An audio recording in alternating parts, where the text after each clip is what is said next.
Riley, right now I've got a GDOT camera up here. I've been talking about this area for the last maybe 15-20 minutes. This is I-75 southbound at 285. You see all those flashing lights. It looks like they're starting to let a few people squeeze by there in that far right lane. So this just so happens to be the same area where there is some flooding just up ahead of this, but it turns out there was a car fire in this area. They were holding all lanes. Again, I'm watching the camera right now because things are changing as I'm talking. Okay, so folks are getting by here in one right lane. It looks like the folks with the Peach Pass can get by in those lanes as well. So be aware of that. You can see those delays showing up on the map behind that.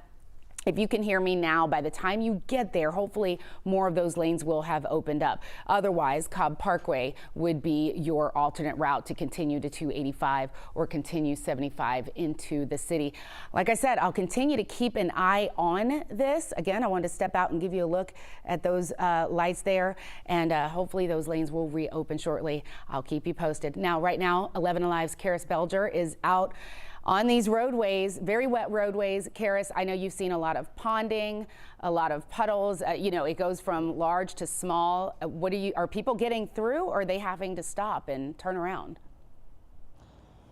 Well, right now where I am, there's this big accumulation of water. We've seen some ponding here. I'm on Meridian Mark in Sandy Spring, right by the Children's Hospital. If you just look at what we're seeing right now, there are actually two cars that are stranded in this water right now. You can see one of the cars kind of still has its windshield wipers going, but those have slowly stopped as we've been here. And we have seen Sandy Spring police try and keep people from going through. On one side, they had completely blocked off the road, but what was happening is there were cars coming, and those cars were getting right up to where the water was before they saw what was happening and began to turn around. So just within the last 15 minutes, another police car came to the side of the street where we are to keep that from happening. We're trying to get some more information about how long these cars have been here, but as you can see, that water pretty high, certainly not safe to drive through. So when we tell people, when you see ponding like this, you don't want to drive through it because you don't know how deep that water is.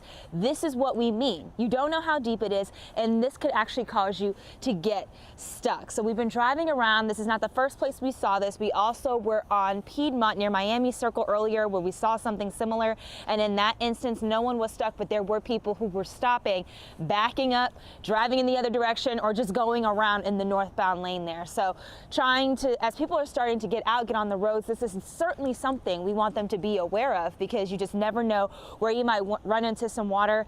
Don't try and drive through it, folks. It's definitely not a safe thing to do. We're going to stay out here on the roads, certainly keep you updated with what we are seeing. I'm Karis Belger. Back to you, Aisha and Cheryl. Karis, thank you.